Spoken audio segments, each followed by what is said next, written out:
everybody wants more consistency in their swing. And there's some things we can learn about looking at the most consistent golfers ever.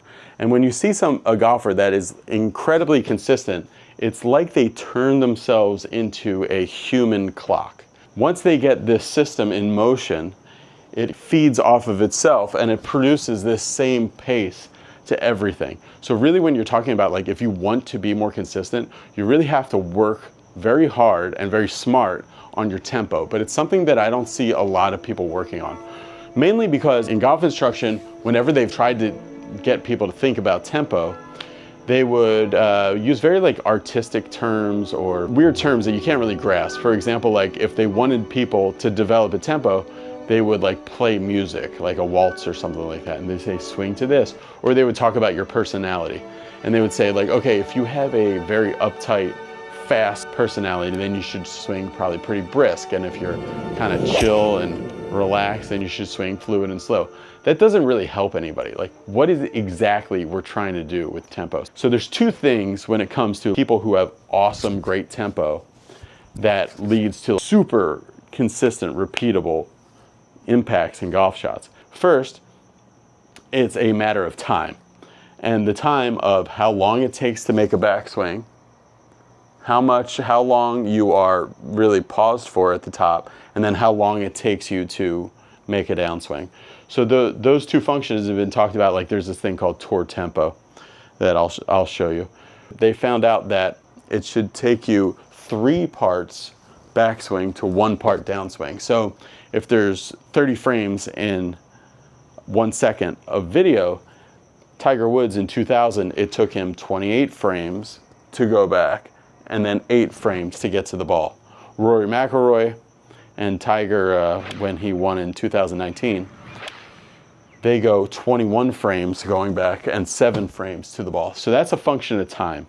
But then also people who have great tempo, they do this certain type of force production. It's always smooth. It starts pretty slow, it gets fast, and then it comes to a rest. So it always looks unrushed. Even somebody with a really fast tempo like Matt Fitzpatrick, who it only takes him 18 frames going back and then 6 frames going down. It still seems very smooth. You would be surprised to learn that like, even though Ernie Els looks like he's rocking a baby to sleep when he swings, his entire time that it takes him to swing is much shorter than almost every other golfer on any like public golf course or any golf course driving range. Okay, so I'm gonna go down to John Ortega's place, his lab, and I'm gonna test out some of this stuff because in doing the channel, I've found some really awesome tools that will help you work on this and give you a good idea of what you're trying to do. Because I have found that of all the different things that you can do to get better at golf, if you really put effort in a smart way about your tempo, not only the time, but also the force that you're creating in the backswing and downswing, those seem to be the things that really make people like a ton better. And not just in the club, but in your feet, in your core, there's a tempo to everything.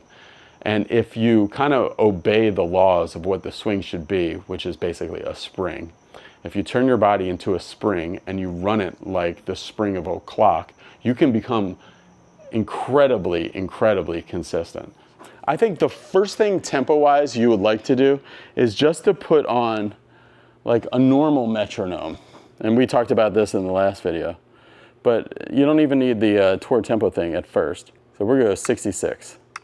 That's going to be clicking a little bit faster than every second, kind of similar to the time it took Tiger to get to the top. The good thing about tempo, and the thing that's not like artistic, the thing that's just real, is that you'll only be able to do like some kind of weird move once or twice back and forth.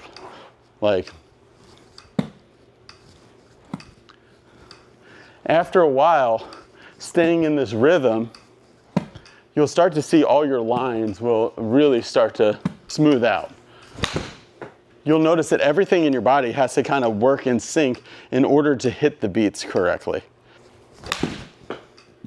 So that's the metronome. This is the tour tempo beats.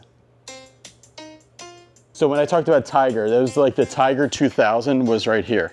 And what these 3 beats that you're hearing is It's swing, set, through. So the first beat, you start your swing, then you set it on the second beat, and you make impact by the third beat. So it's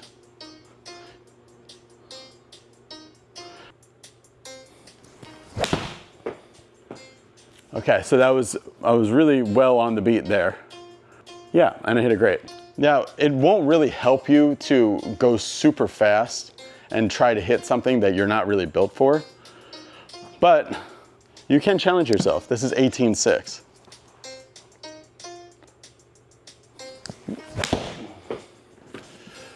For me, it went about the same distance. And then we can even try, like, this would be super difficult. This would be like really slow tempo, but the ratio is still the same. Wow, hit that one great. So that's like something you could mess around with, is you could say, okay, at what rhythm do I feel like I could do this all day? What rhythm is my spread actually coming out closer? The thing that a lot of people haven't gotten into, that John Novosel has gotten into, is the force, like how much force to create in the backswing, and then how much force to create through. This is something that I talk about a lot, but I don't think really anybody really gets. So Dr. Robert Grober found out through some very interesting experiments that he did, and he found out the big difference between tour pros and regular golfers is that tour pros, even if they do 3 parts backswing to 1 part downswing in time, but in force, what they do is 1 part backswing in force and double that on the way through. So it becomes like a doubler, and he calls that a harmonic oscillator, and this is something that I guess is really prevalent in a lot of the systems of nature and like astrophysics and stars and other things like that. But in nature and in physics, and he's a physicist, there's a lot of things that do this harmonic oscillation. So, and what that, in this system, the system being the club golfer system, this whole thing, the best way to do it is to go 1 part force back, 1 part force through. So I invented, or I made, this thing. This is based off of, if you saw that movie Dune, this is based off of those thropcopters.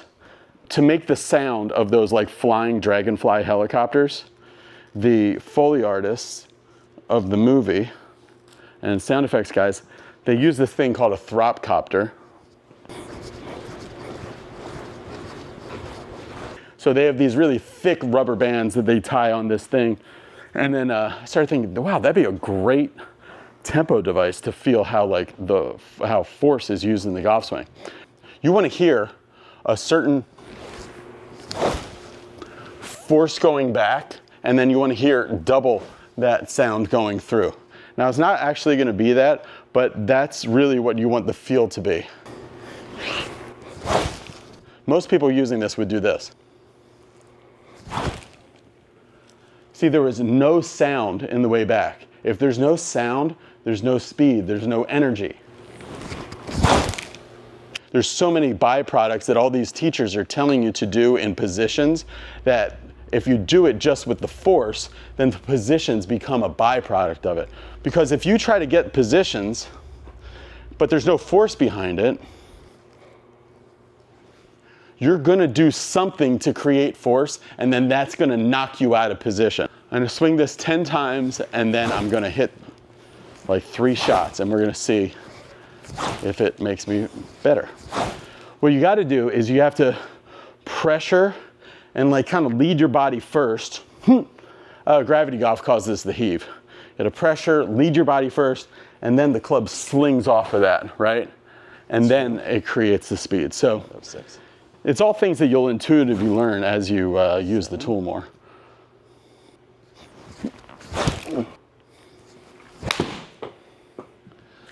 When you make a lot of force here, it's going to require quite a, and this is the secret to golf really. When you create a lot of force here, it requires you to start using force in the other direction, up and this way, because it's going, the force is coming here. So you got to go like that, right, to stand it up. It's going to require a lot of force to stop the club. The good thing, and the thing you get for free, is the force that it takes to stop this club from just keep going like that is the same force you need to be hitting the ball with.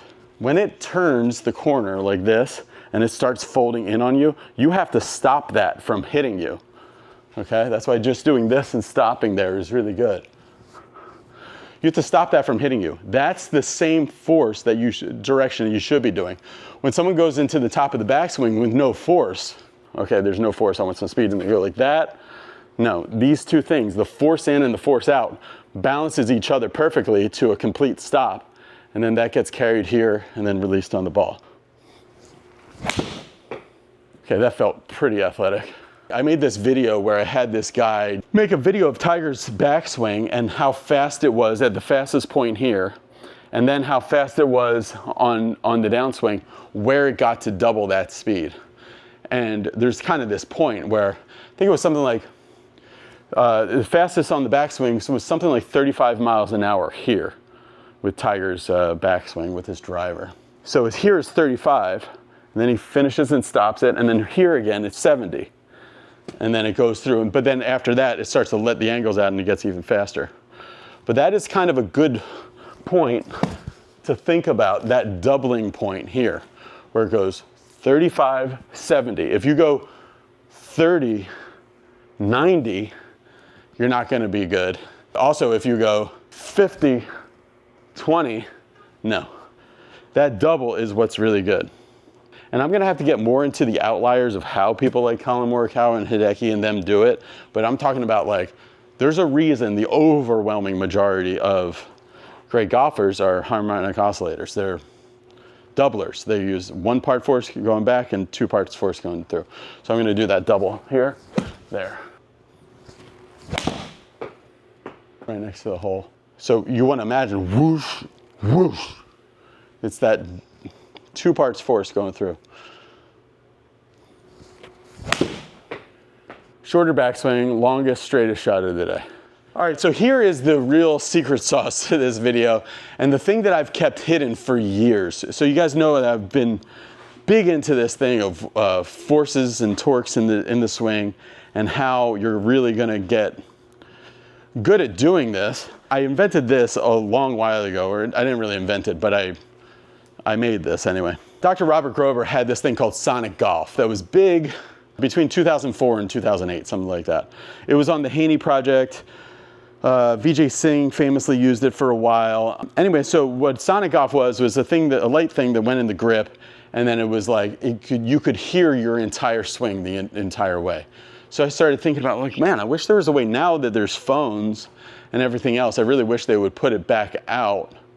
You know, it could be way cheaper, because at that time I think it was $900 or something. And other stuff I had seen, lightsabers that are called smooth swing lightsabers. It actually maps the movement of the saber to the sound to be a lot more like what's going on in the Star Wars movies.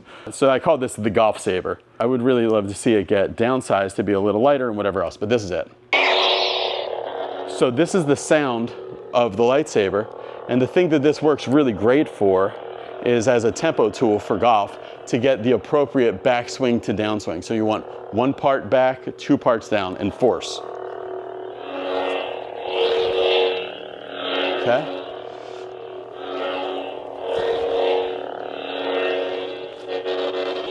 It has a light on it, so you can use that as like a tracer too, to see kind of where you're going. So the first thing to do is kind of just continuous swings where your swing through is twice as loud as your swing back.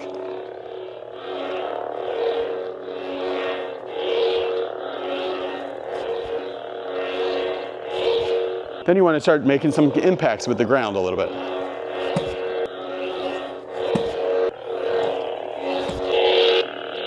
So I can see there's a stutter in there. Hold on. All right, so what are you learning when you're using the Thropcopter, when you're using the golf saber, when you're doing these things that start to teach you this? What are you actually learning? You're learning to be something that takes 1 part of force and it doubles into 2 parts of force. And that makes you like incredibly consistent with golf. And I tell you, you use this thing a lot, your swing starts to feel different. It doesn't work with just the club, it's with everything. Meaning that the club goes 1 part force back, 2 parts force through. but also your feet, also your whole fascia system and your muscles and your core. You use this one part force back, 2 parts force through. Don't think of just moving the club. It's actually the entire system, the club, body, feet, everything is 1, 2. That's why when I use that disc thing that I made at home, I want to see this torque board go 1 part this way, 2 parts this way in the ground. And if you do that, you should be able to hit it pretty far from not even very big of a swing. You just want to feel like, hear the sounds in your head. Wong, wong, you know, and that's like the best iron shot I could possibly hit. All right, so that's my video about tempo. Let me know what you guys think. If you guys are interested in knowing more about this stuff that I made and how I made it, let me know. And maybe I'll make a video exactly of how I make the Thropcopter, exactly of how I make the Golf Saber. But it really works. And you just got to start thinking of tempo in a different way. Imagine there's like that your golf club is a lightsaber and you're going wong, wong, wong, wong. So you want to do those sounds kind of in your mind.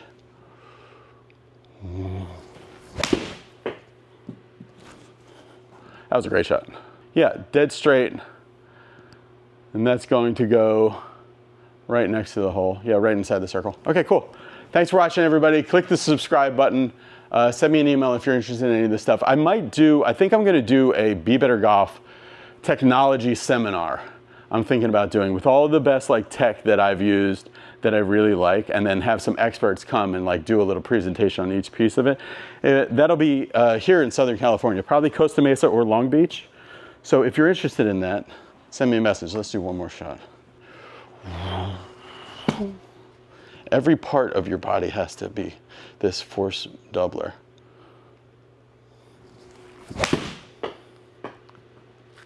Okay. Yeah, that's really great consistency. That should be in the circle as well. Yeah, cool. All right, thanks for watching. Bye.